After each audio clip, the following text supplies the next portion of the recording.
మన వారాహి సిల్వర్ జ్యువెలరీలో అద్భుతమైన ఆఫర్స్ పొందండి మరియు కారు గెలుచుకునే గొప్ప అవకాశం. అమరావతిపై మాజీ ముఖ్యమంత్రి వైసీపీ అధినేత వైఎస్ జగన్ కీలక వ్యాఖ్యలు చేశారు. ప్లాన్ బి అమలు చేయాలన్నారు మాజీ సీఎం. రాజధానికి కొత్త పేరును సూచించారు జగన్మోహన్ రెడ్డి. అయితే మావిగన్ పేరుతో తెరపైకి ఒక కొత్త ప్రతిపాదన తీసుకువచ్చారు. మచిలీపట్నం నుంచి గుంటూరు వరకు క్యాపిటల్ ఏరియాగా ప్రకటించాలనేటువంటి సూచన చేస్తున్నారు. అమరావతి ప్రాంతానికి వైసీపీ వ్యతిరేకం కాదంటూ కూడా ఆయన స్పష్టం చేస్తున్నారు. ఎకరాకు మౌలిక వసతుల కోసం చేయాల్సినటువంటి ఖర్చులపైన తమ అభ్యంతరమని ఆయన తేల్చి చెప్తున్నారు. ఓవరాల్గా అమరావతికి చట్టబద్ధతకు సంబంధించినటువంటి అంశం పార్లమెంట్లో నేడు చట్టంగా లోక్సభ కూడా ఆమోదించినటువంటి పరిస్థితి. రేపు రాజ్యసభగా మారనున్నటువంటి నేపథ్యంలో లోక్సభ నుంచి వైసీపీ ఎంపీలు వాకౌట్ చేసినటువంటి పరిస్థితి. అయితే జగన్మోహన్ రెడ్డి మాత్రం రాజధానికి ఒక సరికొత్తమైనటువంటి ప్రతిపాదనను తెర మీదకి తీసుకొస్తున్నారు. మావిగన్ అనేటువంటి పేరుతో కొత్త ప్రతిపాదన కూడా ఆయన చేస్తున్నారు. మచిలీపట్నం నుంచి విజయవాడ గుంటూరు వరకు కూడా క్యాపిటల్ ఏరియాగా ప్రకటించాలంటూ కూడా ఆయన సూచన చేశారు. మొత్తం మీద మాజీ ముఖ్యమంత్రి ఏమన్నారో ఓసారి చూద్దాం. ఆలోచనలు మేము చాలా ప్రాక్టికల్గా ప్రజల బాగోగుల కోసం, రాష్ట్రానికి మంచి కోసం మేము చేసిన ఆలోచనలు మీకు నచ్చలా. పోనీ మేము ప్లాన్ బి ఇచ్చినాం, మేము చేసిన ప్లాన్ ఏ మీకు నచ్చలా. పోనీ ప్లాన్ బి మేము మీకు ఇచ్చాం కదా, ప్లాన్ బి కింద మేము చెప్పిన ప్లాన్ గురించి ఆలోచించారా? అది లేదు. కొద్ది నెలల కిందట నేను చెప్పిన మచిలీపట్నం టు విజయవాడ 70 కిలోమీటర్లు, విజయవాడ టు గుంటూరు మరో 40 కిలోమీటర్లు. మచిలీపట్నంలో మేము కడతా ఉన్న పోర్టు, మా హయాంలో పోర్టుకు శ్రీకారం చుట్టాం, పనులు మొదలుపెట్టాం, పర్మిషన్లు తెచ్చాం, ల్యాండ్ ఇచ్చాం, ల్యాండ్ కొనుగోలు ఇచ్చినాం, ఫైనాన్షియల్ క్లోజర్ కంప్లీట్ చేసినాం. ఎవరితో ప్రమేయం లేకుండా దానికి డబ్బులు వచ్చేట్టుగా ఏర్పాట్లు చేసాం. ఈరోజు చెన్నై అనేది పోర్ట్ సిటీ, బాంబే అనేది ఈరోజు పోర్ట్ సిటీ. ప్లాన్ బి కింద మేము చెప్పినాం మచిలీపట్నం టు విజయవాడ 70 కిలోమీటర్లు, విజయవాడ టు గుంటూరు మరో 40 కిలోమీటర్లు. మొత్తం ఈ 110 కిలోమీటర్లు నేషనల్ హైవే రోడ్డు ఉంది. ఈ నేషనల్ హైవేకు కాస్త అటు ఇటుగా ఈ మొత్తం క్యాపిటల్ ఏరియా కింద డిక్లేర్ చేయండి. మచిలీపట్నం నుంచి ఎంఏ తీసుకోండి, విజయవాడ నుంచి విఐ తీసుకోండి, గుంటూరు నుంచి జియుఎన్ తీసుకోండి, మావిగన్ అని పేరు పెట్టండి. మచిలీపట్నం, విజయవాడ, గుంటూరు, మావిగన్. సరే, గన్ అంటే బాగుండదు నీకు, అది జగన్ అనేది గుర్తుకొస్తుంది లేననుకుంటే సరే వేరే పేరు పెట్టండి. మేము చాలా మొత్తం మీద అమరావతి పైన వైఎస్ జగన్మోహన్ రెడ్డి చేసినటువంటి కీలక వ్యాఖ్యలు ఇవి. ప్లాన్ బిని అమలు చేయాలంటూ కూడా ఆయన సూచిస్తున్నటువంటి సిచ్యువేషన్. ఇదే అంశంపై మరింత సమాచారం మా ప్రతినిధి కిరణ్ అందిస్తారు. కిరణ్, చెప్పండి, ఓవరాల్గా జగన్ నోట మావిగన్ పేరు మాత్రం తెర మీదకి వస్తున్నటువంటి పరిస్థితి ఎలా చూడాలంటారు? రీసెంట్ అప్డేట్స్ ఏంటి? సిరాజ్, అమరావతిపై వైసీపీ అధినేత వైఎస్ జగన్మోహన్ రెడ్డి కీలక వ్యాఖ్యలు చేశారు. తాను రాజధానికే కాదు, రాష్ట్రంలో ఏ ప్రాంతానికి వ్యతిరేకం కాదు.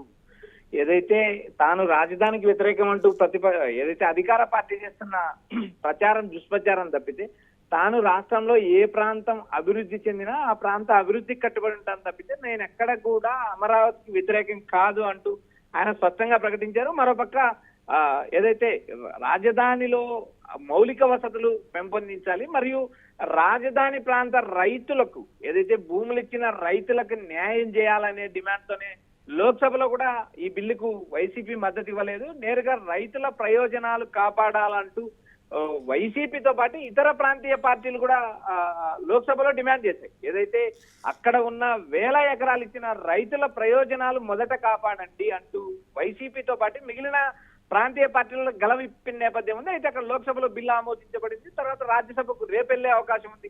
రేపు కూడా రాజ్యసభలో 1 గంట చర్చ జరిగే అవకాశం. అమరావతి రాజధానికి చట్టబద్ధత అనే ఒక చట్టబద్ధత కల్పించే దిశగా ప్రయత్నాలు జరుగుతాయి. ఆ దిశగానే పార్లమెంటు సమావేశాల్లో లోక్సభలో బిల్లు పెట్టారు. లోక్సభలో బిల్లు ఆమోదించబడింది. తర్వాత రాజ్యసభలో రేపు ఆమోదించే అవకాశం ఉంది. ఇక్కడ జగన్ చేసిన ఒక సూచనను మనం ఒకసారి గమనిద్దాం సిద్ధార్థ్. మావిగన్ అనే పేరుతో ఏదైతే రాజధాని ప్రాంతాన్ని విస్తరించాలంటూ జగన్ సూచించారో, రాజధానికి మరో కొత్త పేరు కూడా సూచించిన నేపథ్యం ఉంది.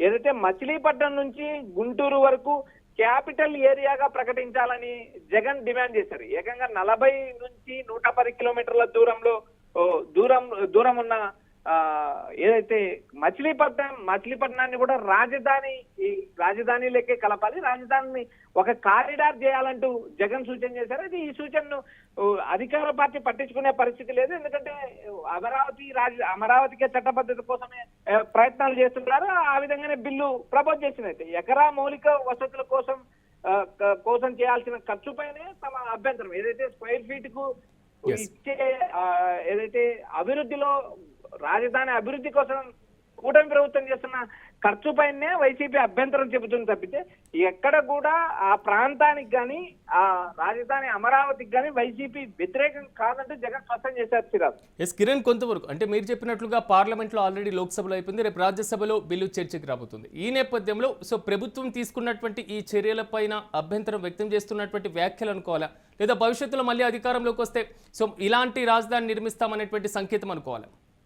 సిరాజ్, ఇక్కడ ప్రధానంగా రాజధానికి చట్టబద్ధత అనే అంశం భారతదేశంలో మనం ఎక్కడా చూసినాం. కొత్తగా టీడీపీ కూటమి అధికారంలోకి గతంలో రాజధాని రీఆర్గనైజేషన్ బిల్లు ప్రవేశపెట్టిన నేపథ్యం. అయితే ఇక్కడ ప్రధానంగా అమరావతి చట్టబద్ధత కోసం బిల్లు ప్రవేశపెట్టడం ఏంటంటూ చాలా మందికి కూడా అనుమానాలు ఉన్నాయి. ఇక్కడ గతంలో కూడా వేరు పార్టీ నేతలు ప్రకటించినట్టు సీఎం ఎక్కడ కూర్చుంటే ఆ ప్రాంతం నుంచి కూడా పరిపాలన కొనసాగే అవకాశం ఉంది. ఫర్ ఎగ్జాంపుల్ ఒక ముఖ్యమంత్రి, ఏదైనా మాజీ ముఖ్యమంత్రి కావచ్చు, రాబోయే కాలంలో ఒకవేళ ఒక ముఖ్యమంత్రి అయ్యే ఒక వ్యక్తి ఒక ప్రాంతంలో రాయలసీమ ప్రాంతంలో కూర్చుంటే ఆ ప్రాంతం నుంచి పాలనా విభాగం కొనసాగుతుంది, లేదా ఉత్తరాంధ్రలో కూర్చుంటే ఉత్తరాంధ్రలో నుంచి పాలన కొనసాగించే అవకాశం ఉంది, అమరావతిలో కూర్చుంటే అమరావతిలో పాలన కొనసాగించే అవకాశం ఉంది. ఎక్కడైతే రాజధాని అనే అంశాన్ని మనం కొద్దిసేపు పక్కన పెడితే ముఖ్యమంత్రి ఏ ప్రాంతంలో కూర్చున్నా ఆ ప్రాంతం నుంచి కూడా పరిపాలన మొదలయ్యే అవకాశాలు కూడా గతంలో చాలా చూసాం. అయితే ఇప్పుడు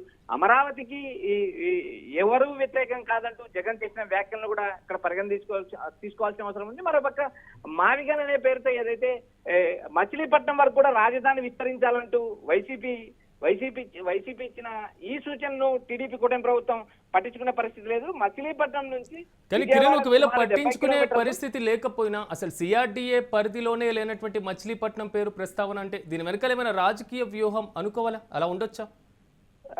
సిరాజ్, ఇప్పటికిప్పుడు జగన్ ప్రతిపాదన అనేది దీర్ఘకాలిక ప్రతిపాదన అయి ఉండొచ్చు. అయితే దీని వెనక రాబోయే భవిష్యత్ ఇండికేషనా, లేక వైసీపీ తిరిగి అధికారంలోకి వస్తే ఇలా రాజధాని కారిడార్ ను సిఆర్డీఏ పరిధిలో లేని మచిలీపట్నం వరకు కూడా విస్తరిస్తారా అనేది కూడా ప్రజల్లో కూడా అనుమానాలు ఉన్నాయి. అయితే ఇక్కడ ప్రధానంగా రాజధానికి వ్యతిరేకం కాదు అంటూ జగన్ ప్రకటించిన స్టేట్మెంట్ తో పాటు ఈ ఇచ్చిన సూచన మావిగన్ అనే పేరుతో ఇచ్చిన సూచన కూడా ఒకసారి మనం ఆలోచించాల్సిన నేపథ్యం ఉంది. ఎందుకంటే ఒక రాజకీయ నాయకుడు ఒక మాట మాట్లాడాలంటే దాని వెనక ఖచ్చితంగా రాజకీయం ఉంటది. భవిష్యత్తు రాజకీయం దృష్టి పెట్టుకొని జగన్ ఈ ప్రతిపాదన చేశారనే చర్చ కూడా ఒకవైపున వస్తుంది. ఒకసారి మనం తక్కువ బడ్జెట్ లోనే రాజధాని అభివృద్ధి చేయాలంటూ జగన్ చెప్పిన నేపథ్యం కూడా చూసాం. సుమారు 2 లక్షల కోట్ల అంచనాలో కేవలం 10% అంచనాతోనే చాలా గట్టి రాజధానిని నిర్మించవచ్చు అంటూ జగన్ చేసిన సూచన. మరోపక్క అమరావతికి ప్రత్యామ్నాయంగా జరుగుతున్న చర్చ అంటూ ప్రజల్లో కూడా ఒక విస్తృతమైన చర్చకు దారితీసిన నేపథ్యం ఉంది. ఎందుకంటే ఒక కృష్ణా జిల్లాలో ఉన్న మచిలీపట్నానికి ఇటు సిఆర్డీఏ పరిధిలో ఉన్న గుంటూరు పరిధిలో ఉన్న సిఆర్డీఏకి ఎలాంటి సంబంధాలు. అయితే ఇక్కడ ఒకసారి మనం మచిలీపట్నం నుంచి విజయవాడ చూసినప్పుడు డిస్టెన్స్ దాదాపు 70 కిలోమీటర్లు, విజయవాడ నుంచి గుంటూరుకి 40 కిలోమీటర్లు ఉండగా ఈ 3 నగరాలను కలిపి 110 కిలోమీటర్ల దూరంలో జాతీయ రహదారి ప్రాంతంలో ఈ 3 ప్రాంతాలను కలిపి మావిగన్ అంటూ ఒక కొత్తగా రాజధానిని ఏర్పాటు చేయాలి, అంటే ఉన్న రాజధానిని ఎక్స్పాన్షన్ చేయాలంటూ జగన్ ఇచ్చిన సూచన పరిగణలోకి తీసుకుపోయినట్టు ఈ భవిష్యత్ సంకేతాలను కూడా తెలియజేసే అవకాశాలు ఉన్నాయంటూ రాజకీయ విశ్లేషకులు అభిప్రాయపడుతున్నారు. Chirag. Right Kiran, thank you. మొత్తం మీద మాత్రం అమరావతిపై మాజీ ముఖ్యమంత్రి వైసీపీ అధినేత వైఎస్ జగన్ కీలకమైనటువంటి వ్యాఖ్యలు చేశారు. ప్లాన్ బి అమలు చేయాలన్నారు మాజీ ముఖ్యమంత్రి. అయితే రాజధానికి కొత్త పేరును కూడా సూచించారు జగన్. మావిగన్ అనేటువంటి పేరును కూడా ఆయన తెర మీదకి తీసుకొచ్చారు. మచిలీపట్నం నుండి మరి విధంగా గుంటూరు నుంచి విజయవాడ వరకు కూడా ఈ కారిడార్ మొత్తాన్ని కూడా క్యాపిటల్ ఏరియాగా ప్రకటించాలంటూ కూడా ఆయన సూచించినటువంటి పరిస్థితులు కనబడుతున్నాయి. అమరావతి ప్రాంతానికి వైసీపీ వ్యతిరేకం కాదంటూ కూడా ఆయన స్పష్టం చేశారు. ఎకరాకు మౌలిక సదుపాయాల కోసం చేయాల్సినటువంటి ఖర్చులపైనే తమ అభ్యంతరం అంటూ కూడా తేల్చి చెప్తున్నారు మాజీ ముఖ్యమంత్రి.